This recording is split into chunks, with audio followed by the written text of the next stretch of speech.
It's funny because I use thunder and rain to go to sleep at night. You know how they have those, yeah. Well, driving in it, definitely not quite relaxing.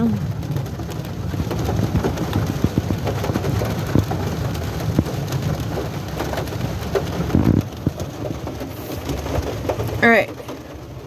I think it calmed down a tad again.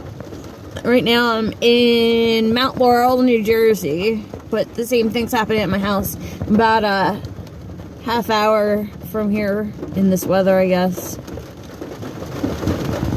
Alright, time to run to the door. I'm done with this. Feel free to give me a like.